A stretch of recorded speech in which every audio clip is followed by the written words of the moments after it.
వాక్యంలోకి వస్తే యేసు ప్రభు ఈ లోకంలో ఉన్నప్పుడు ఆయన చేస్తున్న పనులు ఆయన చేసిన శ్రేష్టాలు, జరిగిన సంగతులు, ఇవన్నిటిని నోట్ చేస్తున్నారు కొంతమంది. ఎవరండి? ఎవరు? నో వినండి. యేసు ప్రభు ఈ లోకంలో ఉన్నప్పుడు ఆయన చేసిన మంచి పనులు, ఆయన సంఘానికి ఇచ్చినటువంటి మంచి స్ఫూర్తిదాయక విషయాలు, ఆయన చేసిన మహత్యాలు, అద్భుతాలన్నింటినీ నోట్ చేస్తున్నారు వాళ్ళ శిష్యులు. ప్రతి ఒక్క గ్రంథంలో ఆయనను ప్రస్తావిస్తూ రాశారు కదా. మత్తయి రాశాడు, మార్కు రాశాడు, లూకా రాశాడు, అవునా కదా? వీళ్ళందరూ ఆయన గురించి ఆయన దగ్గర ఉన్నప్పుడు జరిగిన సంఘటనలన్నింటినీ పొందుపరిచేదానికి ఆయన ఒక టీంని ఏర్పాటు చేశాడు, అవునా? ఆ టీంని ఏర్పాటు చేసింది భావితరాలకి ఈయన చేసిన శ్రేష్టాలు తెలియాలని. ఇలా రాసిన వాటిలో టీం మెంబర్స్ ఎంతమంది? 12 మెంబర్స్. ఈ 12 మెంబర్స్ ఇంతమంది ఉన్నారు. కానీ నిజంగా మాట్లాడదాము, వీళ్ళలో ఒక 2-3 గురించే మనకు బాగా తెలుసు, మిగతా వాళ్ళందరి గురించి తెలియదు. గట్టిగా మాట్లాడితే 12 మంది పేర్లు కూడా తెలియదు, అందరికి మర్చిపోయిట్టారు.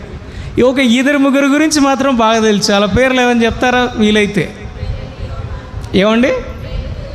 యోహాను, పేతురు, ఇంకొక ఆయన మెయిన్ పెద్ద ఆయన ఉన్నాడు. ఎవరండి? ఏమండి? యాకోబు, రైట్. ఇంకొక ఆయన గురించి కూడా యేసు ప్రభు అంటే కూడా తెలియకపోవచ్చు, కానీ ఆయన గురించి బాగా తెలుసు జనాలకి.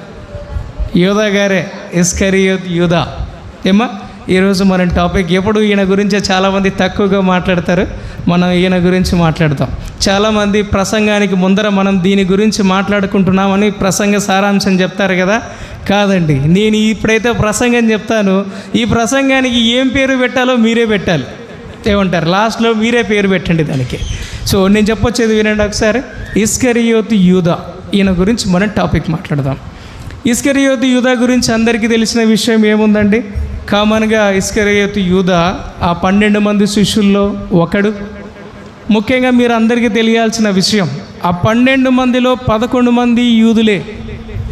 యూదా మాత్రమే గలీలీయులే వాళ్ళు. యూదా మాత్రమే గలీలీయుడు కాదు. ఆయన కెరియోత్ అనే ప్రాంతానికి చెందినోడు, అంటే సపరేట్గా ఉన్నోడు. ఈ 11 మంది వేరు, ఈయన వేరు. అందుకే ఈయన భావజాలాలు, ఈయన ఆలోచనలు, ఈయనవి కూడా కొంచెం వేరుగా కనపడ్డాయి. మీరు ఆటోమేటిక్గా తెలిసిపోతుంది. పలానా ఊర్లో ఒక అమ్మాయికి సంబంధం చూసామంటే అమ్మో ఆ ఊరోళ్ళు పెద్ద డేంజర్ అనేటోళ్ళు ఉన్నారు చాలామంది, తెలుసా? అంటే ఆ స్థలాన్ని బట్టి, ఆ ఊరిని బట్టి కూడా దాన్ని నిర్దేశించే వాళ్ళు ఉన్నారు. ఈ 11 మంది శిష్యులు ఒకటైతే ఈయనొక్కడు వేరే ప్రాంతం నుంచి వచ్చినోడు. అందుకే ఈయన భావజాలాలంతా వేరుగా ఉండే. ఈయన చేసిన విషయం ఏముందమ్మా? దేవుడిని ఒక 30 వెండి నాణేలకి వాళ్ళకి పట్టించగలిగినాడు. సిలువను ఎక్కడానికి కారకుడు అయిపోయాడు ఈయన, అవునా కాదా? సరే, ఫస్ట్ ఆఫ్ ఆల్ ఈయన ఎలాంటోడు? ఈయన గురించి అసలు బైబిల్లో ఏమని చెప్పారు? మన సొంత మాటలు ఎప్పుడు మాట్లాడకూడదు. ప్రకటన గ్రంథంలో దేవుడు మాట అంటాడు, ఏమంటాడండి?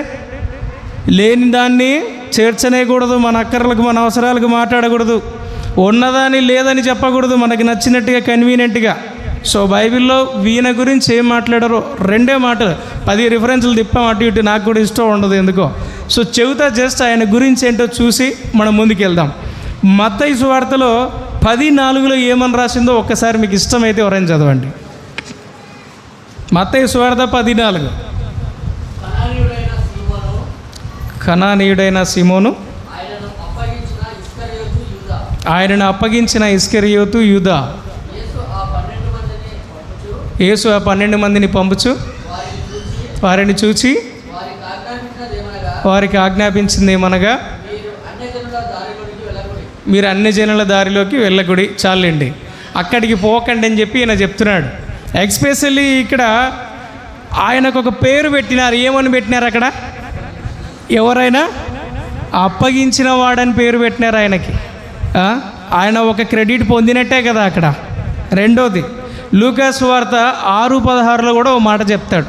ఒక్కసారి అట్లా లూకా సువార్త 6:16 ఒక మాట అంటాడు,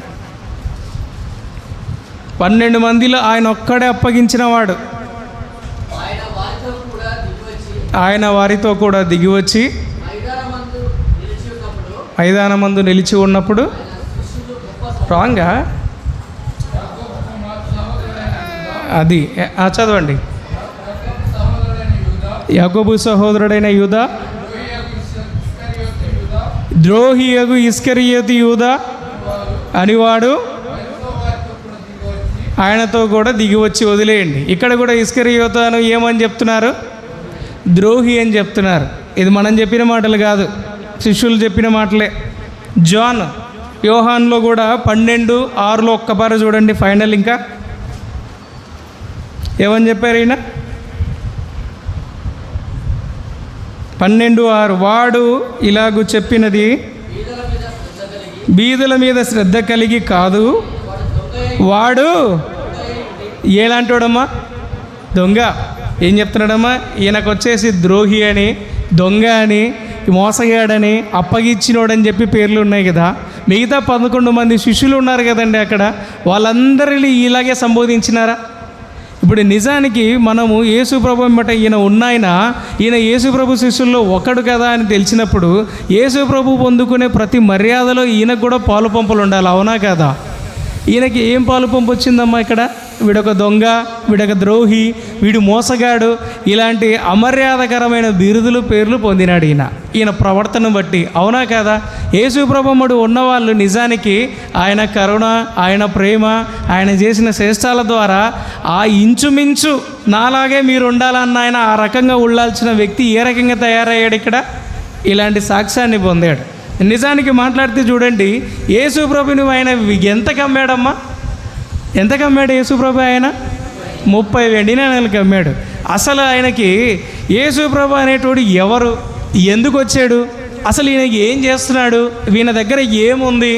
ఈయన ఏమైనా చేయగలిగినోడా, చేయలేదు, కొంతవరకే పరిమితమైనోడా అనే ఆలోచన ఈయనలో ఉందే? అసలు ఈయనకు విశ్వాసం అనేది ఉందా?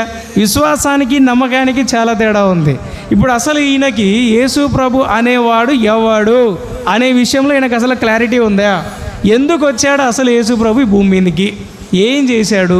మనకి ఏం చేస్తున్నాడు? ఈయన ఏమైనా చేయగలిగిన సమర్థుడని నేను వింటనే ఉన్నాను కానీ నమ్మలేకపోయానే అనే ఆలోచన ఈయనకు ఉందా?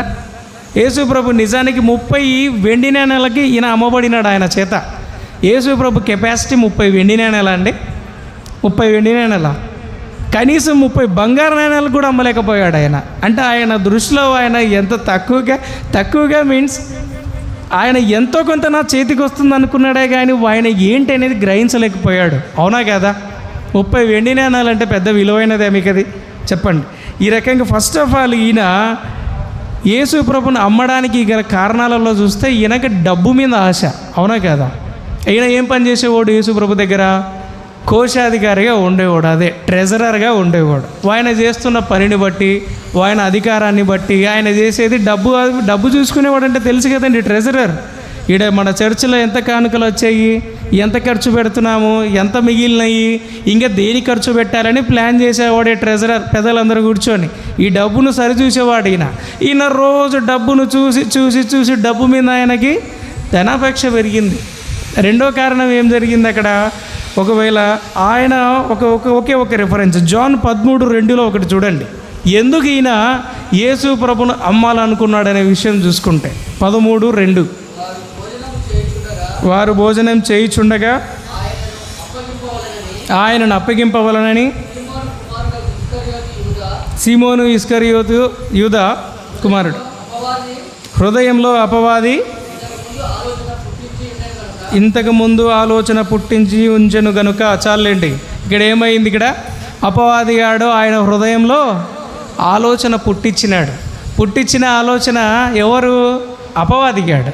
అంటే ఈయన అపవాదిని ఓవర్కమ్ చేయలేకపోయాడు. రెండోది, పట్టించడానికి గల కారణాలు డబ్బు మీద ఆశ కలిగినాడు.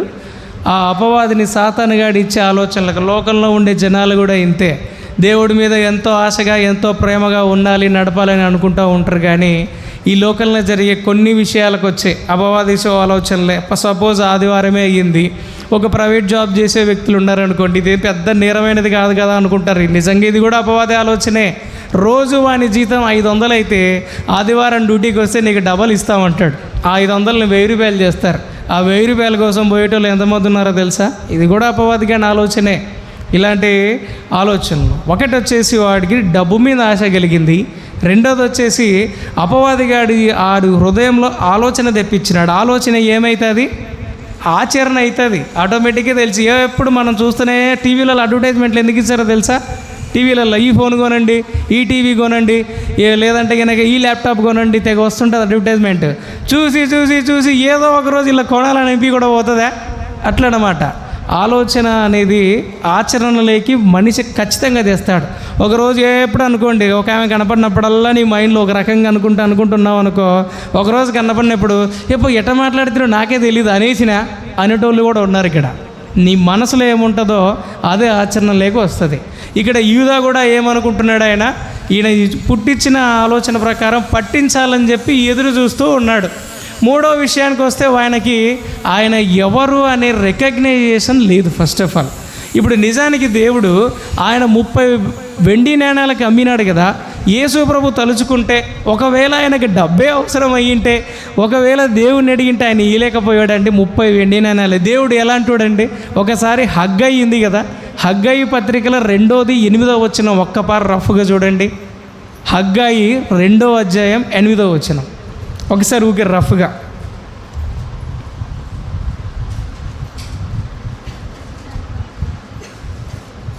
చూసారా? చెప్పండి. వెండి నాది,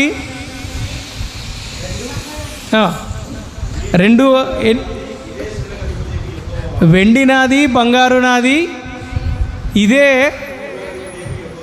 యెహోవా వాక్కు. బంగారు ఎవరిదమ్మా? వెండి ఎవరిదమ్మా? ఈయన దేనికి అమ్మినాడు? 30 వెండి నాణాలకి అమ్మినాడు. మరి దారుణంగా దేవుడు ఎలా అంటాడమ్మా? వెండి ఆయనది, బంగారు ఆయనది, ఈ లోకానికి సర్వాధికారి, శ్రీమంతుడు అని మనం మాట్లాడుకుంటుంటే ఈ విషయం ఈయనకు అర్థం కాలేదండి. రికగ్నిషన్ లేదు. ఫస్ట్ ఆఫ్ ఆల్ ఈయన ఎవరు అనే విషయం ఈయనకి గ్రహింపు లేదు. ఈయన ఎవరు అనేది గుర్తుపట్టలేకపోయాడు అనమాట ఈయన. సో ఈయనకు యేసు ప్రభుని పట్టించడానికి గల ముఖ్య కారణాలలో ధనాపేక్ష, సాతాను ఇచ్చిన ఆలోచనలు ఎదుర్కోలేకపోవడం, ఇంకొకటి వచ్చేసి ఆయన ఎవరు అనేది గుర్తించలేకపోవడం. సో దీన్ని బట్టే ఈయన ఏమనుకున్నాడంటే, ఫస్ట్ ఆఫ్ ఆల్ అందరికీ అప్పటి కాలంలో యేసు ప్రభు మీద ఉన్న ఆలోచన ఏముండింది?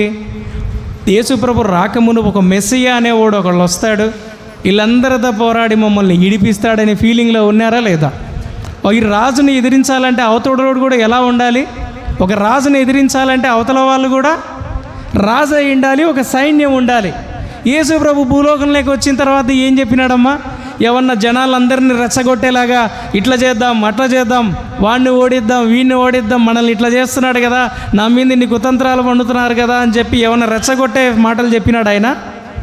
ఎక్కడ చెప్పలేదు. రెండోది ఏమనుకున్నారంటే, వచ్చేవాడికి ఎట్లా వస్తాడంటే సింహంలాగా ఎదురుగా వచ్చి జనాలని పోరాడేవాడిలాగా ఉంటారంటే ఈయనేమన్నాడు? అయ్యో నేను వచ్చింది దానికి కాదు ఆయన, మీకు 2 మంచి మాటలు చెప్దామని వచ్చాను, మీ కాళ్ళు కడుగుదామని వచ్చాను అనేకల్లా ఈయన దేవుడేంద్ర నాయన అనేటువంటి చిన్న చూపులు చులకన భావంతో ఈయన ఎవరనేది జనాలు గుర్తించలేకపోయారు. అవునా కదా? గుర్తించలేకపోయారనేది ఇది ఇక్కడ రియల్గా క్లియర్గా చెప్పే విషయం ఏంటంటే, యేసు ప్రభు అనేది ఎవరు అనే విషయాన్ని ఆయన గ్రహించలేకపోయాడు. ఆయనకు రియల్గా మాట్లాడితే విశ్వాసం అనేది చాలా తక్కువగా ఉండింది. గ్రహింపు లేదు, విశ్వాసం లేదు. మన విశ్వాసాలు కూడా కొన్నిసార్లు ఎలా ఉంటుందంటే, కొన్ని సందర్భాల్లోనే మనకు దేవుడు గుర్తొస్తాడు, విశ్వాసపరంగా ఉంటాం. ఒకసారి అంట మరి ఒక రాజుగారికి ఎద్దుల బండికి ఒక ఎద్దుకు జబ్బు చేస్తే ఆ ఎద్దును పక్కన పెట్టేశాడు. అలా బంటులను పంపించి మీరు సంతకి వెళ్ళి 2 ఎద్దులు కొనకరాపోండి అని పంపించాడు అనమాట. అప్పుడు ఒక ఎద్దు మీద నడిచేవాళ్ళు 2 ఎద్దులు కాదు, ఒక ఎద్దుని తీసుకురామని పంపిస్తే ఈ బంటులు పోయేలోపు అక్కడ సంత అయిపోయింది. ఒక ఎద్దు కూడా లేదు కొనడానికి. పాపం ఒట్టి చేతులతో పోతే రాజుగారు మనల్ని చంపేస్తారా, ఏం చేద్దాంరా అని పోతా ఉంటే కొంచెం ముందుకి ఒక ఎద్దును అమ్మకానికి పెట్టాడు. ఒకే ఎద్దును ఒక ఆయన. కొంచెం నేను చెప్పేది ఏంటంటే మీకు కొంచెం ఆసక్తి రావాలని అంతే. ఒక ఎద్దును అమ్మకానికి పెడితే వీళ్ళు దొరికింది చాలు ఒక ఎద్దుని తీసుకుపోయి ఆ రాజుగారికి ఇచ్చారనమాట. నెక్స్ట్ డే రాజుగారు బయటికి వెళ్ళాలని చెప్పి ఆ బండి కట్టారు, ఎద్దుల బండిని. రాజుగారు ఆ బండి ఎక్కి కొంచెం ముందుకు పోతానే కొంచెం దూరం పోగానే ఒక చెత్త కుప్ప కనపడేపాటికి ఆ ఎద్దు ఆగిపోయిందనమాట. ఎందుకు ఇట్లా ఆగింది ఇదని చెప్పి దాన్ని మళ్ళీ 2 దెబ్బలు వేస్తే ముందుకు నడిచిపోయింది. ఇంకొంచెం ముందుకు పోతే ఇంకొక చెత్తకుండి కనపడంగానే ఇప్పుడు మన మున్సిపాలిటీ వాళ్ళు వస్తారు చూడండి, ట్రాక్టర్ చెత్త ఎత్తుకోవడానికి, అలాంటిది రాగానే మళ్ళీ ఆగిపోయింది. మళ్ళీ దాన్ని 2 దెబ్బలు వేస్తే మళ్ళీ ముందుకు వెళ్ళింది. ఇక్కడ విషయం ఏంటంటే, ఈ ఎద్దు ముందుగాలుగా మున్సిపాలిటీ బండి తోలడానికి వాడేవాళ్ళు అనమాట. అందుకే ఆడ చెత్త కుప్ప కనపడితే ఆడ ఆగిపోతుంది ఆ ఎద్దు. మన పరిస్థితులు కూడా బిఫోర్ మనము ఎటువంటి పరిస్థితుల్లో ఉన్నామనేది ఏం కాదు, వీటికి వచ్చిన తర్వాత మారినాం. కానీ మన పరిస్థితులు ఎట్టున్నాయంటే ఈరోజు శాలరీ పడింది, అకౌంట్లో ఫుల్ అమౌంట్ ఉన్నాయి, 10-15 డేస్ ఫుల్ ఎంజాయ్. కొంచెం సమస్య రాగానే దేవుడా అంటారు. మళ్ళీ కొంచెం సమృద్ధిగా ఉన్నప్పుడు మాత్రం పట్టించుకునే పరిస్థితులు లేవు, కానీ కొంచెం అవకతవకలుగా ఇబ్బందికరంగా ఉన్నప్పుడు మాత్రమే దేవుని పట్టించుకునే పరిస్థితులు ఉన్నాయి. ఆ ఎద్దుకు అర్థం కావాలి, బిఫోర్ నేను ఈ రకంగా ఉండేదాన్ని, ఇప్పుడు వచ్చి ఒక ప్రశస్తమైన దేవుడి దగ్గర పడ్డాను. నేను నా ఆలోచనలు, నా అభిప్రాయాలు, నా ఈ బుద్ధులు మార్చుకొని దీనికి తగినట్టుగా ఉండాలి, నేను ఎప్పుడు ఒకేలాగా కొనసాగాలనే ఆలోచన రావాలి. అలాగే మనకు కూడా విశ్వాసం అనే విషయంలో ఆ ఎద్దులాగా ఉండకుండా మారాలనేది చెప్తున్నాం. రెండో విషయానికి వస్తే సేమ్ ఇస్కరియోతు యూదా లాగానే ఈయన కొత్త నిబంధనలో మనకు కనబడ్డాడు. పాత నిబంధనలో కూడా ఒక ఆయన ఉన్నాడు. ఆయన పేరు ఎవరని చెప్తారా నీకు తెలిసింటే? ఏమండి? ఏలియాబేనా అనింది? ఏమండి మీకు తెలిస్తే? పాత నిబంధనలో కూడా ఒక ఆయన ఉన్నాడు.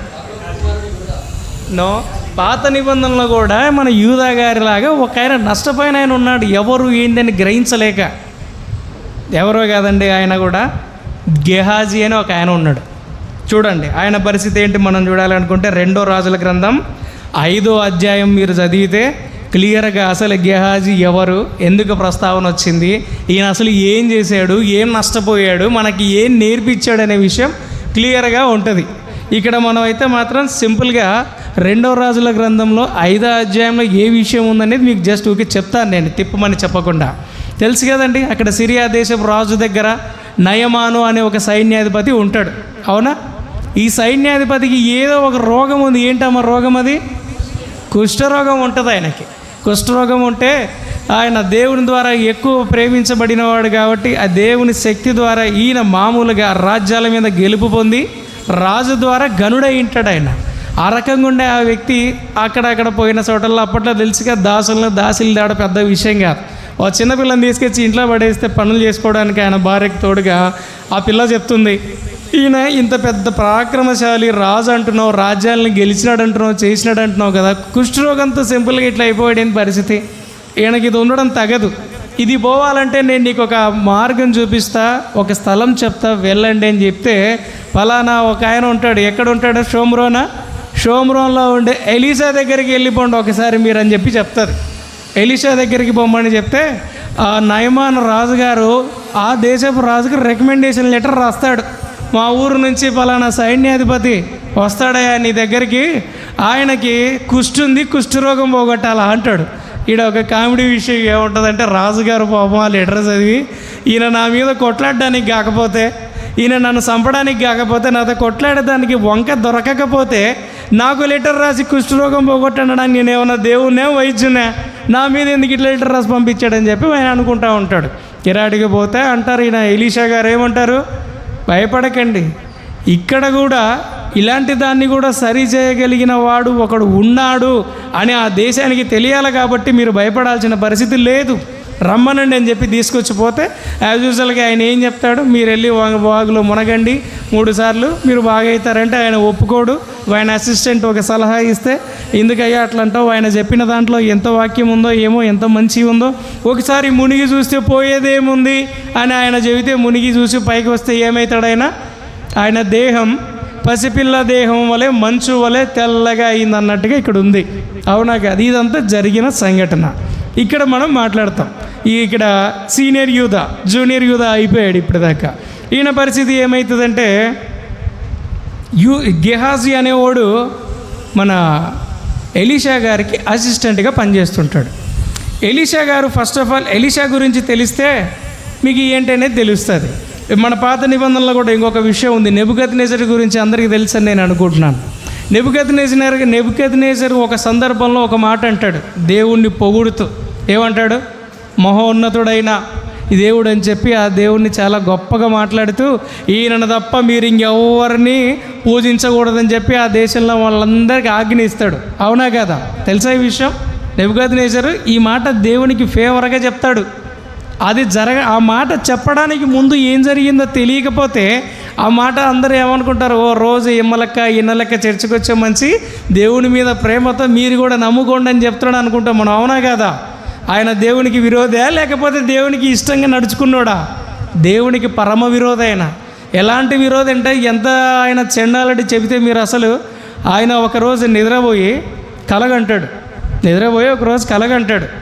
కలగని తెల్లవారిన తర్వాత అక్కడ సభ పెట్టి అందరినీ అక్కడ ఉండే మంచి మంచి జ్ఞానులందరినీ పిలిచి, నేను ఇలాంటి కలగన్నానయ్యా, ఈ కళకు భావం చెప్పు అంటాడు. ఇలాంటి కలగన్నాను అంటే ఆ కళ గురించి ఎవరనేమి ఇయ్యడు. నేను ఈ కలగన్నాను, నా కళలో అది కనపడింది, ఇది కనపడింది, ఇది నాకు అర్థం కాలేదు అంటే మన యేషోబు గారికి చెప్పినట్టుగా ఇట్లా చిక్కిపోయిన ఆవులు వచ్చినాయి, లేదంటే కనుక ఈ కంకి వెన్నులో నుంచి 7 వెన్నులు పుట్టినాయి చెబితే దాన్ని ఎక్స్ప్లెనేషన్ ఇచ్చాడు రాబోయే కరువు దినాల గురించి, ఈ సమృద్ధి దినాల గురించి. కానీ ఈయన ఎక్స్ప్లెనేషన్ కూడా లేదు. ఏమంటున్నాడు? నేను రాత్రి పడుకుంటే ఒక కళ వచ్చింది, ఆ కళకు అర్థం చెప్పు నువ్వు అని లేపి చెప్పమంటున్నాడు. అట్లా ఎవరైతే అయ్యా నీకు ఏం కళ వచ్చింది అని అడిగితే కూడా వాళ్ళ తలలు నరికించాడు తెలుసా? బైబిల్లో దగ్గర 30,000 మందిని అనుకుంటా తలలు నరికించేటట్టుగా చెప్పారు. జస్ట్ నువ్వు ఏం కలగన్నావో చెబితే కదబ్బా ఆయన ఏదో దాని గురించి మీకు అర్థమయ్యేలా చెప్పేది. ఇలా ఎలాంటి మెంటాలిటీ చూసినారా? వాడు పడుకొని, వాడు నిద్రపోయి, వాడు కలగని, వాడు కళ మర్చిపోయి, ఆ మర్చిపోయిన కళ ఏందో నీకు తెలుస్తుందా? ఆయన అది చెప్పనందుకు కూడా వాళ్ళంతమందిని చంపి ఇచ్చినటువంటి మూర్ఖుడు, క్రూరుడు. అలాంటోడు దేవుని గురించి ఏమని చెప్తున్నాడు? ఇలాంటోడు, అలాంటోడు, ఇంత గొప్ప దేవుడు, మహోన్నతుడు, ఈయనకు మీరందరూ సాగిలపడాలి అని చెప్పి మళ్ళీ దేవుని మాటలు చెప్తున్నాడంటే ఆ మధ్యలో ఎంత కార్యం జరిగిండాలి? అలాగనే ఒకసారి ఇక్కడ చూడండి మీరు కూడా. ఈ గెహాజీ గురించి మాట్లాడే విషయంలో ఎలీషా గురించి మీకు 2 విషయాలు తెలియాలి. ఎలీషా ఎలాంటోడు? ఫస్ట్ ఆఫ్ ఆల్ ఎలీషా డబ్బు కలిగినోడా, డబ్బు లేనోడా? ఎలాంటి ఆస్తులు కలిగినోడమ్మా? చాలా ఆస్తులు కలిగినోడు. ఆయన మామూలుడు కాదు. అసలు ఈయనకి ఎన్ని అరకల ఎడ్లు ఉన్నాయని చెప్పి బైబిల్లో ఉందో తెలుసా? 12 అరకల ఎడ్లు ఉన్నాయని ఉంది. అవునా కాదా? 12 అరకలు అంటే సింపుల్గా చెప్పాలంటే ఏంటి? 12 ట్రాక్టర్లు ఉన్నట్టే. ఇప్పుడు కాలంలో 12 ట్రాక్టర్లు సేద్యం చేయాలంటే ఎంత పొలం ఉండిండాలి? జస్ట్ అజ్యూమ్ 10 ఎకరాలు ఉన్నోడే ఒక ట్రాక్టర్ తీసుకుంటున్నాడు, 15-20 ఎకరాలు ఉన్నోడే. అలాంటిది 12 ట్రాక్టర్లు ఉన్నాయంటే ఎంత పొలం ఉండింటుంది, ఎన్ని ఆస్తులు ఉండింటాయి? ఈయన దేవుడి పని చెయ్యాలని వచ్చేటప్పుడు ఏం చేసి వచ్చాడని ఉందో చెప్పగలరా ఎవరైనా? ఏం చేసి వచ్చాడమ్మా? వాటన్నింటిని వదిలిపెట్టి ఆ 12 అరకల ఎద్దుల్ని ఏం చేశాడు? బలి ఇచ్చి అందరికీ పంచిపెట్టి విందు చేసి వచ్చినాడు. మనమైతే ఏం చేస్తుంటామో తెలుసా?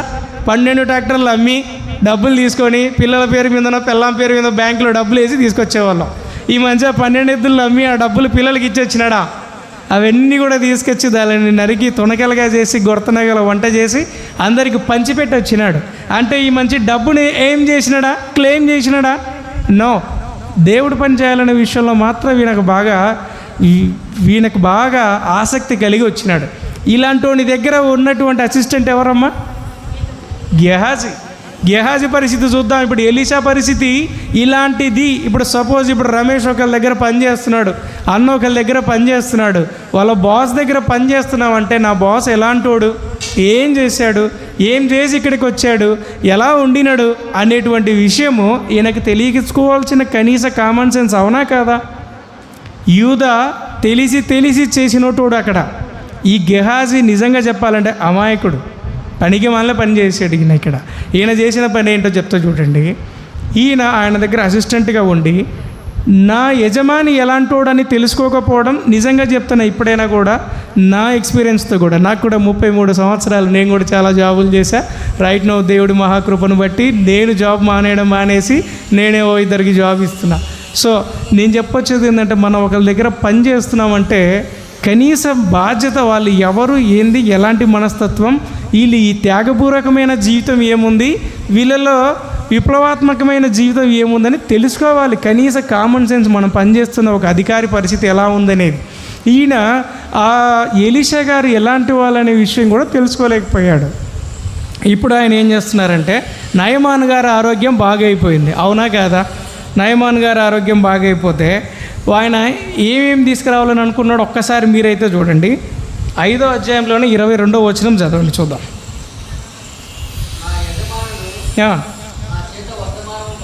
నా చేత వర్తమానం పంపి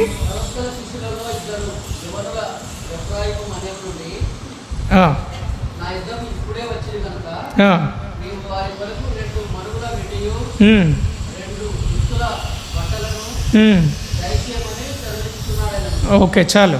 ఇప్పుడు చూడండి, ఇక్కడ సో అండ్ సో బంగారు కావచ్చు, బట్టలు కావచ్చు, వెండి కావచ్చు, ఇది కావాలి అని చెప్పి ఈయన అడుగుతున్నాడు. చేసింది ఎలీసా అద్భుతం. అయితే ఈయన ఏం చెప్తున్నాడు? ఫస్ట్ ఆఫ్ ఆల్ ఆయనతో అబద్ధం చెప్తున్నాడు. అవునా కాదా? నయమానుతో అబద్ధం చెప్తున్నాడు. ఫస్ట్ ఆఫ్ ఆల్ ఇక్కడ ఈ అబద్ధం అనేది ఎందుకు చెబుతున్నాడు? ఒకళ్ళకి తెలిసి చేస్తున్నాడా, తెలియకుండా చేస్తున్నాడు? అంటే ఈయన స్వార్థం ఉందే లేదా? ఇక్కడ ఈయన స్వార్థానికి, ఈయన ఆశకు ఈయన ఒక అబద్ధాన్ని చెప్తున్నాడు. స్వార్థం అనే విషయానికి వస్తే మన ఊర్లో మన పక్కన ఉన్న వాళ్ళలో కూడా ఎంతోమంది స్వార్థపరులు, ఎన్నో రకమైన వ్యక్తులు ఉన్నారు. అవునా కదా? ఒక చిన్న విషయం, సపోజ్ ఇప్పుడే ఇట్లాగే ఒక మీటింగ్ అయిపోయింది చర్చ్ మెంబర్ గురించే మాట్లాడుతున్నాం, బయట వాళ్ళు కాదు, మన చర్చ్ అని కాదు, ఎవరైనా కానీ. చర్చ్ అయిపోతే ఇంటికి వెళ్తున్నాడు, దారిలో వెళ్తూ ఉంటే ఒక తెల్ల చొక్కా అయినా ఒక ఎర్ర చొక్కా అయినా ఇద్దరు గొడవ పడుతున్నారు అనమాట. గొడవ పడతా అంటే వెళ్ళే దారిలో ఒక ఆయన ఆ ఎర్ర చొక్కా ఆయన అంటున్నాడు అనమాట, కొట్టు వాడిని, బాగా కొట్టు, వాడిని దవడ మీద కొట్టు, వాడి మూతి మీద కొట్టు, లేదు వాడి చెయ్యి మీద కొట్టు, లేకపోతే వాడి కాలు మీద ఇరగొట్టు, పళ్ళు ఊడాలడికి, కాలు ఇరగాలడికి అంటున్నాడు అనమాట. ఆ మాట చెబుతూ వస్తున్నాడు. అప్పుడు పక్కన వాళ్ళు వచ్చి, ఏమయ్యా మీ ఓడైనా వాడు, అంతేట ఎంకరేజ్ చేస్తున్నావు, ఆన్ని కొట్టు, ఈయన్ని కొట్టు, ఇలా కొట్టు, అలా కొట్టు అని చెప్తున్నావు, అసలు నిజంగా నీకు ఎంత ప్రేమ ఉంది మీ ఓడంటే కనుకనా వాడిని కొట్టమని చెప్తున్నావు నువ్వు యువతలోని మీ ఓడి మీద అని అంటే, అయ్యా నేను చెప్పేది కొట్టమని చెప్పేది మా ఓని కాదయ్యా, కొట్టించుకునేటోడు మావోడు, కొట్టేటోడు వేరేవాడు అని చెప్తున్నాడు. అదేంద్రా నాయన, ఎవడన్నా కానీ సరే కొట్టేటోని చెప్తే ఎంకరేజ్మెంట్ చేస్తారు, కొట్టించుకునేటోని ఎందుకు ఇట్లా మాట్లాడతావు, ఇట్లా మాట్లాడొచ్చున్నాను అంటే, వారికి కూడా వీడి కొట్టు అని ఎందుకంటున్నావు పోనీ అంటే, వాడిని మొహం మీద కొట్టు, వాడిని కాలు మీద కొట్టు అని స్పెసిఫిక్గా నువ్వు అంటున్నావు. ఎందుకంటే మొహం మీద కొడితే పళ్ళు ఉడతాయని అనుకుంటున్నాను, కాళ్ళు చేతుల మీద కొడితే ఎముకలు ఇరుగుతాయి కదా, ఈ వీధి చివరిలోనే నాకు డెంటిస్ట్ ఆసుపత్రి ఉంది, ఎముకలకి ఇరిగితే కట్లు కట్టే ఆసుపత్రి ఉంది అని చెప్తాడు. ఈ స్వార్థం చూసావా? వాడి మూతి మీద కొట్టు, వాడి మొహం మీద కట్టని వీడిని ఎంకరేజ్ చేయడం లేదు. వాడి మూతి పగిలితే పల్లి రాలితే ఈయన హాస్పిటల్కి వస్తాడని, వాడిని కాలు చెయ్యి ఎరిగితే వీడి కట్లు కడతాడని చెప్పి. సో మనుషుల స్వార్థం ఏ రకంగా ఉందంటే ఈ రకంగా ఫన్నీగానే ఉంది. ఇది మనం నవ్వుకుంటాం కానీ చాలా దారుణమైన విషయం. ఈ గెహాజీ దగ్గరకు వద్దాం, వీలైన తొందరగా చేస్తే దీన్ని. గెహాజీ గారు ఆయన దగ్గరకు వచ్చారు.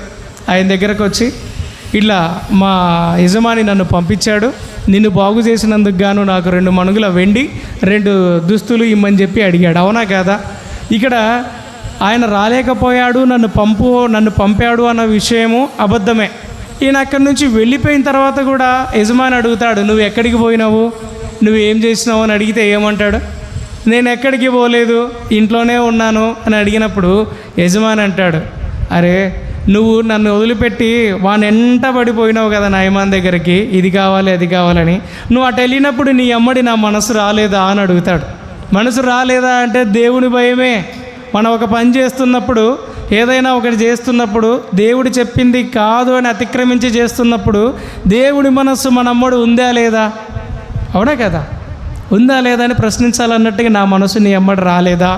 నువ్వు వెండి అడిగినప్పుడు బంగారులు అడుగుతున్నావు, లేదంటే ఆ తోట ఈ తోట, ఈ భూమి ఆ భూమి అని సంపాదించాలి అని అనుకునేటువంటి సమయమా ఇది? ఈయన చేసిన త్యాగం ఈ మనిషి గుర్తించింటే సింపుల్గా ఈ వెండికి బట్టల కోసం అడిగేవాడేనా? అసలు మీకు తెలిసినంత వరకు ఎలీషా ఎందుకు అడగలేదంటారు? మీరు ఎవరని చెప్పగలరా?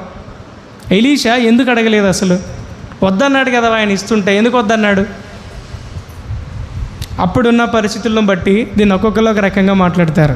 బైబిల్లో చాలా విషయాలు, అన్ని బైబిల్ అనే కాదండి, ఇప్పుడు ఈరోజు ఉంది, ఈ రోజుకి సంబంధించి ఒక బుక్లోనే రాయగలమా? ఈ ప్రపంచంలో జరిగే సన్నివేశాలన్నీ కొన్ని ముఖ్యమైనవి మాత్రమే రాయగలం. బైబిల్లో జరిగిన విషయాలన్నిటిని రాయాలంటే ఆకాశాన్ని బుక్కుగా మారుస్తే ఆ ఆకాశంలో కూడా సరిపోవంట, అన్ని సంఘటనలు ఉంటాయి. సో కొన్ని బైబిల్లో లేని సంఘటనలు కూడా ఉంటాయి, దాన్ని బయట చరిత్ర అంటుంటారు. అటు బుక్కుల్లో చదివితే ఇక్కడ ఒక విషయం ఉంటుంది అనమాట. ఇప్పుడు సపోజ్ యేసు ప్రభు ఉన్నారు, శిలువ మీద చనిపోయారు. శిలువ మీద చనిపోయిన తర్వాత ఒక ఆయన అరిమతపు యోసేపు ఆయనను దించుకొని తీసుకుపోతారని రిక్వెస్ట్ అడగడానికి పోతాడు. అవునా కదా? ఆయన ఎలాగో చనిపోయినాడు, ఇప్పుడు 1 గంట కాకపోతే ఇంకొక గంట అయిపోయి బాడీ అయితే ఇస్తారు కదా, ఈయన పోయి అడిగి రిక్వెస్ట్ చేసి తీసుకోవాల్సినంత పని ఏముంది అక్కడ? మామూలుగా విషయం ఏంటంటే అక్కడ బైబిల్లో మరి లేదు. వీళ్ళు యూదుల ప్రకారము ప్రాణం మాత్రమే బాడీలోంచి బయటికి వెళ్ళిపోతుంది, మిగతా అన్నింటిని కూడా సేఫ్గా వాళ్ళు అక్కడ పెట్టేస్తే మళ్ళీ తిరిగి వస్తారు, మళ్ళీ తిరిగి బ్రతుకుతారు అనేది వాళ్ళ నమ్మకం. ఆ లెక్క ప్రకారం యేసు ప్రభు శిలువ మీద ఉన్నప్పుడు ఆయన చచ్చిపోయాడా బ్రతికాడా అనే క్రమంలో చెక్ చేయడానికి అధికారులు ఆయన కాళ్ళని విరగ్గొడతారంట. ఆయనే కాదు, ఆ శిలువ మీద చనిపోయిన ఎవరి మీదైనా చివరి టెస్టింగ్, పక్కలో బల్లెం పోటు పొరిచిన తర్వాత అంత అయిపోయినాక ఆ కాళ్ళ మీద గట్టిగా కొట్టి 2 కాళ్ళు విరగ్గొట్టి చూస్తారట. బ్రతికింటే వీడు ఇంకొంచెం స్పర్శ తగులుతుంది కదా, ఇంకొంచెం పెడదాం, లేదంటే దించుదాం అన్నట్టు. ఆ కాళ్ళు విరగ్గొట్టుడు ఇష్టం లేక ఆయన పోయి ముందుగానే మాట్లాడి తెచ్చేసుకుంటాడు అనమాట ఆయనని. ఆ రకంగానే వీళ్ళు కూడా ఇక్కడ మాట్లాడుకుంటూ ఉంటే ఈయన అంటారు, ఎలీషా గారు ఎందుకు వాళ్ళ దగ్గర డబ్బు తీసుకోలేదు అంటే, ఫర్ సపోజ్ నయమాన్ అనేటోడు చిన్నోడా, డబ్బున్నోడా, డబ్బు లేనోడా? చాలా డబ్బులున్నోడు, సైన్యాధిపతి అంటే మామూలు విషయం కాదు, హోమ్ మినిస్టర్ కంటే పెద్దోడే అనమాట. ఇంత డబ్బున్న ఈ వ్యక్తి బాగా అయిపోయినాడు, ఫలానా ఊరికి పోయినాడు, ఆడుండే అటువంటి రాజ్యభటులో లేకపోతే ఆయన సమానంగా ఉన్న వాళ్ళే ఇంకొకళ్ళు, అయ్యా నువ్వు ఎట్ట బాగా అయినావు అని అడిగినాడు అనుకో, నేను ఫలానా చోటుకి పోయినా ఆయన నన్ను బాగు చేసినాడని చెప్పే మాట అయితే నిజమే. తర్వాత నువ్వు ఏమన్నా ఇచ్చినావా అని అడిగితే ఏమి ఇచ్చినా చెప్తాడా చెప్పడా? అప్పుడేమనుకుంటారమ్మా, డబ్బులు ఉన్నాడు కాబట్టి ఈయన 10 లక్షలు ఇచ్చి ఆసుపత్రి చూపించుకొచ్చుకొని బాగా అయినాడు, నా దగ్గర డబ్బులు లేవు కదా, మరి నేను పోతాను ఆ ఆసుపత్రికి. ఎలీషా దగ్గరికి ఎట్లా పోతాడబ్బా, ఈయన డబ్బు ఉన్నాడు కాబట్టి ఎంతైనా ఇచ్చినాడు, నేను ఆహ్వానించినాను అనుకో, నా దగ్గరికి బీదలు రాలేరు కదా, దేవుని సేవ చేయలేడు కదా ఆయన. అందుకు ఆయన ఇచ్చేటువంటి ఆఫరింగ్స్ని ఈయన వద్దంటాడు. రెండో విధంగా మాట్లాడుకుంటే, ఒక రోజుకి ఒకవేళ ఈ నయమానే ఇంకో 2 రోజులు గడిచో, ఒకరోజు ఒకరి భక్తి ఈరోజు ఉన్నట్టుగా రేపు ఉండదు. నా భక్తే కావచ్చు, ఈయన భక్తి కావచ్చు, ఈ రోజు ఉన్నట్టుగా 5 ఏళ్ళకు ఉండదు. ఆ రోజు నేను ఎలీషాకి నన్ను బాగు చేసినందుకు సో ఇంత బంగారు ఇంత వెండి ఇచ్చి ఆ పాస్టర్ గారు ఆ ప్రవక్త బతికినికి నేను సాయం చేసింటే ఇప్పుడు బతికినాడు ఈయన, లేకపోతే సచ్చేటోడని మాట్లాడాడు ఈయన నయమాను. నువ్వు కాదు నన్ను పోషించేది ఎవడు? నా దేవుడు అనే ఆయనకు చెప్పే విషయం అర్థం కావాలనే ఉద్దేశంతో తీసుకోలేదు. ఈయన ఏం చేసినాడా, మా సార్ తీసుకురమ్మన్నాడని చెప్పి అబద్ధమాడి, మళ్ళీ ఈయన నేను తీసుకోలేదని చెప్పి ఇక్కడ అబద్ధం ఆడితే చివరికి ఈయన ఏం పొందుకున్నాడు? కుష్ఠరోగం. వాళ్ళ యజమాని ఎలాంటి వాడనేది గ్రహింపు ఉందా ఆయన దగ్గర? గ్రహింపు ఉందా ఆయనకి? గ్రహింపు లేదు. నా యజమాని ఏం త్యాగం చేసి ఏ విషయం చేసి నా దగ్గరకు వచ్చాడు, ఈయన దగ్గరకు వచ్చాడు, నేను ఈయన దగ్గర పనిచేస్తున్నా, ఆయన దగ్గర కుష్ఠరోగం లేనప్పుడు ఏదో చిన్న జాబ్ అయినా పెద్ద జాబ్ అయినా చేసుకుంటూ సంతృప్తిగా ఉన్నాడా లేదా? ఆదరణగా ఉన్నాడా లేదా? దారిని పోయి కంప తగిలించుకున్నాడా లేదా? ఇప్పుడు సో ఏదైనా సరే చేస్తున్న పనిలో నిజాయితీ అనేది చూడాలి. మరీ ముఖ్యంగా మన అధికారి ఎలాంటోడు అనేది కూడా గ్రహించాలి. అందరూ మంచి వాళ్ళు అయింటారు, చెడ్డవాళ్ళు అయింటారు. దేవుడు అన్నట్టుగా మంచిని మాత్రం మనం గ్రహించాలి. ఇక్కడ కూడా గెహాజీ వాళ్ళ యజమాని ఎలాంటి వాడు, ఈయన తలుచుకుంటే అది ఇప్పించగలడా, ఇప్పించలేడా, ఆయన నాకు అక్కర ఉందయ్యా, నా అవసరం ఉందయ్యా అని ఈయన అడిగితే ఇయ్యలేడంటారా? ఒకవేళ దేవునికి ప్రార్థన చేసింటే దేవుడు ఇయ్యలేకపోమంటాడా? మరి ఈయన ఆ విషయం గ్రహించినాడా, గ్రహించలేదా? గ్రహించలేకపోయాడు. నిజానికి ఈ ఊరిలో ఉన్నప్పుడు నేను వచ్చిన కొత్తలో 2016 సమయంలో మేము మా ఇంటికి పోవాలంటే ఏదైనా పని పడితే నేను నా భార్య అక్షరాల కాళ్ళతోనే నడిచిపోయినాం. తెలుసా, కాళ్ళతోనే సిటీ అంతా నడిచినాం. మా భార్యకి డబ్బులు లేవనుకుంటున్నారేమో, మీకు తెలుసో తెలీదో, మా భార్యకి 25 ఎకరాల పొలం ఉంది. ఇంతవరకు వాళ్ళు పైసా ఇలా నేను కూడా ఎప్పుడు అడగలే, వాళ్ళని చూడను కూడా లేదు నేను ఇంతవరకు. అయినా సరే మా భార్య నాతో పాటు వచ్చిన దానికి ఇదే ఊరిలో ఏదైనా అక్కర అవసరం అక్కడ ఇక్కడ అంటే ఎక్కువగా ఎస్పీ ఆఫీస్కి మా ఇంటికి తిరిగేవాళ్ళం, మా ప్రాసెస్ చూసుకోవాలని. ఎస్పీ ఆఫీస్ ఆడుందో తెలుసా, మా ఇల్లు ఆడుందో తెలుసా? నడిచి ఒకరోజు మా భార్య కాళ్ళు కూడా వాపులు వచ్చినాయి. ఈవెన్ మన లక్ష్మీనగర్లో ఉండే చర్చి ఉంది చూసారా, కనీసం అంటే 6 నెలలు ఆ చర్చికి నడిచే వచ్చినాం. ఆటోకి కూడా ఛార్జ్కి డబ్బులు లేవు మాకు, ప్రామిస్, అబద్ధాలు అయితే చెప్పాం మేము. చాలా దుర్భరమైన పరిస్థితి. వేరే వాడిని అడగాలంటే సిగ్గు, అడగాలనే మనసు కూడా నాకు లేదు. అడిగినా ఎవడిస్తాడే ఈ లోకంలో? అక్కడికి అవసరానికి ఎవడు ఈడు ఉన్న విషయం. సో అలా ఉండే పరిస్థితులు మావి. నిజానికి ఆటోకి డబ్బులు లేవు, seriously. So by God grace ఈరోజు అంటాను నేను, ఓ బండి కొనుక్కున్నాం, ఆ బండి తర్వాత సరిపోదని చెప్పి ఇంకో బండి కొన్నాం, ఇప్పుడు మళ్ళీ కారు కూడా ప్లాన్ చేస్తున్నాం, కారు కొనాలి అని. దేవుడు అనుకుంటే ఎటువంటి దరిద్ర పరిస్థితినైనా సరే బాగు చేయగలడా, చేయలేడా? ఆటోకి ఛార్జీ డబ్బులు ఎంత ఉంటాయమ్మా? 2016లో 10 రూపాయలు అడుగుతున్నారు. లేదురా అంటే 5-6 రూపాయలు కూడా తీసుకుంటున్నారు. ₹5-6 ఖర్చు పెట్టలేని పరిస్థితి దగ్గర నుంచి నేను ఎన్నోసార్లు ఫ్లైట్లో పోయినా తెలుసా మీకు? కనీసం అంటే 8,000-10,000 టికెట్ ఉంటుంది, విమానం టికెట్.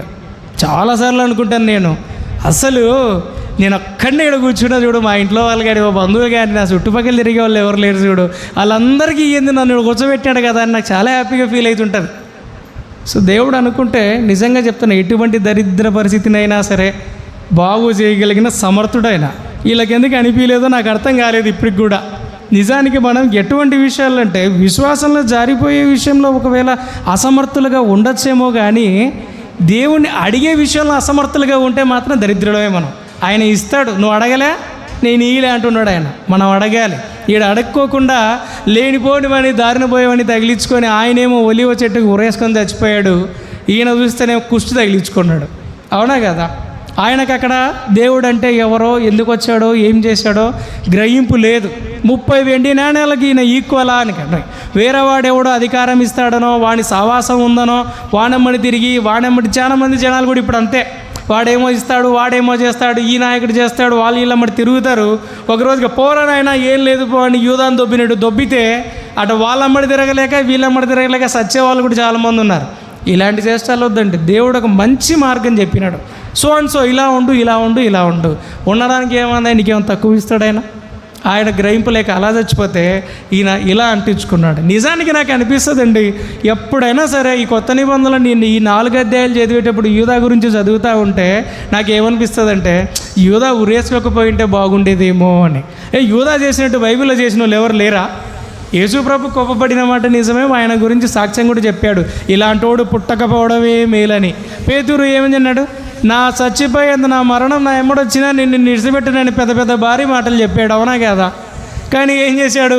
ఒకసారి కాదు, దేవుడు మరీ దారుణంగా, అరే బాబు నువ్వు నేనంటే తెలదు అని, తెలకపోతే తెల్లవారదురా స్వామి అని చెప్పినాడు. తెల్లవారిందా ఆయన తెలియదు అని చెప్పేదాకా. అలాంటి కూడా నెక్స్ట్ మీటింగ్లో స్పెషల్ ఇన్విటేషన్ వచ్చింది. ఇక పేతురు వచ్చినాడా రాలేదా? Special invitation.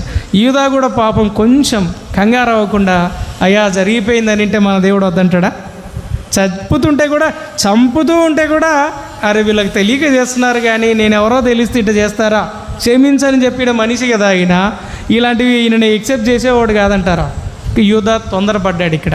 సో అక్కడ ఆయనకు గ్రహింపు లేదు, ఇక్కడ ఈయనకు గ్రహింపు లేకపోయిందన్నమాట. సో ఈ విషయంలో చెప్పొచ్చేది ఏంటంటే, మనం వాట్ ఈజ్ వాట్, గ్రహింపు అనేది చాలా ముఖ్యమైనది. ఇక ఫైనల్గా ఇంకొకరి జీవితం గురించి మాట్లాడుకొని ఒక 10 మాటలు అంతే ఇంక ముగిస్తాం. ఈయన చూడండి, ఈయన గురించి కూడా చాలామందికి తెలుసు. ఈయన గురించి కూడా బైబిల్లో ఎక్కువ సమాచారం ఏమి లేదు, ఎక్కువ లైన్లు ఏం లేదు. ఈయన గురించి మాట్లాడండి, చాలామంది మాట్లాడుకుంటారు చూడండి, పొట్టోడే గాడి చాలా గట్టివాడు అన్నట్టుగా మాట్లాడుకుంటూ ఉంటారు మాటలు కొంతమంది. ఎవరైనా బైబిల్లో మనం గుర్తొచ్చేది పొట్టేనంటేనే జక్కయ్య గారు అనమాట. జక్కయ్య గారి గురించి 2 మాటలు మాట్లాడుకుందాం. దయచేసి ఓపిక్గా 2 మాటలు మాత్రం వినండి, సరేనా? టైం కూడా అయిపోవచ్చినట్టుంది నిజంగా. 2 మాటలు మాట్లాడదాం. జక్కయ్య అనే పేరుకి అర్థం తెలుసా ఇక్కడ ఉన్న వాళ్ళల్లో? జక్కయ్య అనే పేరుకి అర్థం ఏంటంటే పవిత్రుడు అని అర్థం. పవిత్రుడు అని అర్థం. ఈ జక్కయ్య యాక్చువల్గా ఎక్కడ ఉండేవాడు? ఊరు పేరు తెలుసా? తెలియనంత మాత్రాన మీరు బుద్ధి లేని వాళ్ళు, తెలియలేని వాళ్ళు మీకు అసలు ఏం తెలియదని కాదండి, అన్నీ తెలియాల్సిన పని లేదు. గంట సేపు దాంట్లో 2 నిమిషాల సారాంశం అర్థమై దానికి నచ్చినట్టుగా బతకడం ఉంటే చాలు. దీంట్లో అన్నీ తెలియడానికి మనం ఏమన్నా బైబిల్ తీసి చేసిన వాళ్ళం కాదు, ఊరికి అడుగుతున్నాం మీ అవగాహన కొరకు. జక్కయ్య ఎరికో అనే పట్టణంలో ఉండేవాడు అనమాట. ఎరికో అంటే సువాసన గలది అని అర్థం. నిజానికైతే ఆ ఎరికో పట్టణంలో యోర్దాను నది ఉండడం వలన, పంటలు బాగా పండడం వలన ఆ యోర్దాను నదిలో అందరూ ధనవంతులుగా డబ్బున్న వాళ్ళుగా ఉండేవాళ్ళు. ఏమంటారు? డబ్బు దండిగా ఉంటే మనిషి ఊకుంటాడా? డబ్బులు దండిగా ఉంటే మనిషి ఊకుంటాడమ్మా? మంచి బట్టలు కొనాలి, మంచి స్థలాలు తిరగాల, ఆడ ఉండాలా, ఈడ ఉండాలా, తినాలా, తాగాల, తిరగాల. యాజ్ యూజువల్గా డబ్బు ఎక్కువైతే గబ్బు కూడా ఎక్కువవుతుంది మనిషికి, తెలుసా? ఆ రకంగా ఎరికో పట్టణంలో గబ్బు ఎక్కువైంది. అది దేవుడు గ్రహించి యేసుప్రభు వెళ్ళాల్సింది ఎక్కడికి? జ్వరం ఏడకి వచ్చిందో ఎవరికి వచ్చిందో వాడిని చూస్తాడు, కానీ బాగున్న వాళ్ళందరిని చూస్తాడా? సో ఎరికో పట్టణానికి జ్వరం వచ్చిందిడా అని ఎరికోని చూద్దాం పదా అని చెప్పి ఈయన పోతున్నాడు. ఈయన పోయే సందర్భంలో జరిగినది ఏంటంటే, అక్కడ జక్కయ్య అనేవాడు ఉన్నాడు. జక్కయ్య ఎలాంటి వాడమ్మా? ఫస్ట్ ఆఫ్ ఆల్ స్వభావం రీత్యా అత్యాసపరుడే, చూడడానికి పొట్టుగున్నోడే, ఆయన ఒక ట్యాక్స్ కలెక్టర్, పన్ను వసూలు చేసేవాడు. పన్ను వసూలు చేసేవాడు అంటే మళ్ళీ అందరిలాగా బిల్ కలెక్టరు ఆ కలెక్టరు కాదు. అందరికంటే ఈయన పన్ను వసూలు చేసే వాళ్ళందరికంటే కూడా పెద్ద ఆఫీసర్ ఈయన, తెలుసా? అందరికంటే పెద్ద ట్యాక్స్ ఆఫీసర్, ఒక రకంగా కలెక్టర్ అని మనం చెప్పుకోవచ్చు ఈయనని. ఈ రకంగా ఉండే ఈయనకి ఒకరోజు ఏం జరిగిందంటే యేసు ప్రభును చూడాలి అనే ఆలోచన కలిగింది. యేసు ప్రభుని చూడాలి అని ఆలోచన. చూడాలనే ఆలోచన ఎప్పుడు వస్తుందండి? ఆయన గురించి విన్నప్పుడు. యేసు ప్రభు దగ్గరికి రావాలి అంటే ఫస్ట్ ఏమి ఉండాలి? నువ్వు కరెక్ట్ అయిన మంచి మనసు కలిగినోడు ఉండాలి, ఓపిక కలిగినోడు ఉండాలి. నీ దగ్గర ఏదో ఫాల్ట్ ఉంది, ఆ ఫాల్ట్ నువ్వు గ్రహించినోడు అయితే ఆయన దగ్గరకు పోతావు. నీకు జ్వరం వస్తేనే కదా ఆసుపత్రికి పోతావు. సో మనలో ఏదో ఫాల్ట్ ఉంది కాబట్టి ఆయన దగ్గరికి పోవాలని ఆశపడ్డాడు. ఈయన ఆయన దగ్గరకు పోదాం అనుకున్న సందర్భంలో, చూడాలనుకున్న సందర్భంలో ఆయన ఇక్కడికి వచ్చాడు. ఆయన పొట్టిగా ఉండడం వల్ల కనపరాడనే ఉద్దేశంతో ఆయన చెట్టెక్కి చూడాలనుకున్నాడు. ఆయన వచ్చారు, ఈయన చూశాడు. చూడంగానే ఈయన ఏమని పిలిచాడు? జక్కయ్య, ఈరోజు నేను మీ ఇంటికే వస్తున్నారా అంటాడు. నిన్న కూడా మీటింగ్ జరిగింది కదా మన ప్రైమ్ మినిస్టర్ గారిది. మీరు కూడా ఆయన చూడనీకి పోయినప్పుడు ఆయనను చూస్తే ఎట్లా చూస్తూ ఉంటాడు? ఆయన కాన్వాయ్ దిగి వచ్చి రా మీ ఇంటికి పోదామని మనల్ని ఎవరినైనా పిలిస్తే షాక్ అవుతామా గామా? ఆ రకంగా జక్కయ్య కూడా షాక్ అయిపోయి సరే పోదామంటే ఆయన కూడా, ఆయన జక్కయ్య దగ్గర ఉన్నటువంటి టాలెంట్ ఏంటంటే నిజంగా చెప్పాలంటే ఇన్స్టెంట్గా ఆలోచించి మంచి నిర్ణయాలు తీసుకుంటాడు. జక్కయ్య యా చెట్టు ఎక్కినాడో చెప్పగలరా? మేడి చెట్టు. అక్కడ మేడి చెట్టు ఒకటే ఉందా? వేరే చెట్లు ఏం లేవా? చాలా చెట్లు ఉన్నాయి నిజంగా చెప్పాలంటే, ఇప్పటికి కూడా ఉన్నాయి. కానీ ఆయన మేడి చెట్టు ఎందుకు ఎక్కాడు? ఆయన సైజుకి అది సరిపోతుంది కాబట్టి. చెట్టు పొట్టిగిరే ఉంటుంది, అది చెట్టు పెద్ద పొడుగే ఉండదంట. ఆయన సైజుకి అది సరిపోతుంది కాబట్టి దాన్ని ఎంచుకున్నాడు ఆయన. తర్వాత నువ్వు రా దిగిరా కిందికి, తొందరగా దిగిరా అంటే ఈయన ఒక ఆఫీసర్ కదా, ఆఫీసర్ తొందరగా దిగిరా అని ఈ లోకంలో ఎంత పెద్ద పాస్టర్ అన్నా కానీ ఆ కలెక్టర్ పోతుంటే రా అంటే వస్తలే అని అంటాడు, కొంత జంకోస్ ఇస్తాడు. కానీ చెప్పిన వెంటనే స్పాంటేనియస్గా రెస్పాండ్ అవుతాడా? నువ్వు తొందరగా దిగిరా అంటే బైబిల్ ఏముండిందో చూసినారా? ఎట్టొచ్చినాడు ఆయన? నెమ్మది దిగి వచ్చినాడా? తొందరని దిగి వచ్చినాడా? మంచి తెలుసా? అదేం పట్టించుకోలేదు ఆ మంచి. ఫస్ట్ ఆఫ్ ఆల్ అక్కడ ఇలా జరిగి ఆయన వచ్చిన తర్వాత ఆయన ఇన్స్టెంట్గా మార్చుకున్నాడు. తర్వాత ఈయన కూడా ఒకరోజు దేవాలయంలోనే ఊచసైగలుని చెయ్యి చాపు నువ్వు ఎత్తు అన్నాడు. నిజానికి ఆ ఊచసాయి కలిగినోడు ఎందుకు వచ్చినాడు అక్కడికి? చెయ్యి బాగలేదనే వచ్చినాడు. నీ చెయ్యి పైకి ఎత్తి సాపు అని అన్నాడు. ఆ ఊచసాయి కలిగినోడు కూడా ఒరే ఏంది నువ్వు అసలు ఏందయ్యా, నువ్వు నా చెయ్యి బాగలేదనే కదా నేను ఇటుకు వచ్చినా, నా చెయ్యి ఎత్తు సాపు అంటావని ఏమన్నా ప్రశ్నించినాడా? యేసు ప్రభు మాట్లాడేటప్పుడు ఎదుటి వ్యక్తులు ఎవరు ప్రశ్నించరు. అదేందో బైబిల్లో చాలా చోట చూసిన. సో ఆయన చెయ్యెత్తితే ఎత్తేసా. ఇంకొక ఆయన మంచం మీద పడి పరుపు మీద పడి అని చెప్పి ఏదో దించడానికి స్థలం లేక పైనుంచి దించితే ఆయన్ని కూడా నువ్వు ఎత్తుకొని ఉరుకు అంటే ఎవరినైనా మేము ఇన్నేళ్ళ నుంచి ఈయన కదలలేక మెదలలేక ఉన్నాడనే కదా మంచం మీద ఎత్తకొచ్చినాం, ఎత్తుకొని ఊరికని మాట్లాడతావేందని ఎవరైనా ప్రశ్నించినారా? ప్రశ్నించలే. ఎత్తుకున్నాడు, ఉరికినాడు. సేమ్ ఈయన కూడా దిగు నువ్వు ఆ నుంచి తొందరగా రా అంటుంటే నన్ను తొందరగా రమ్మంటావు.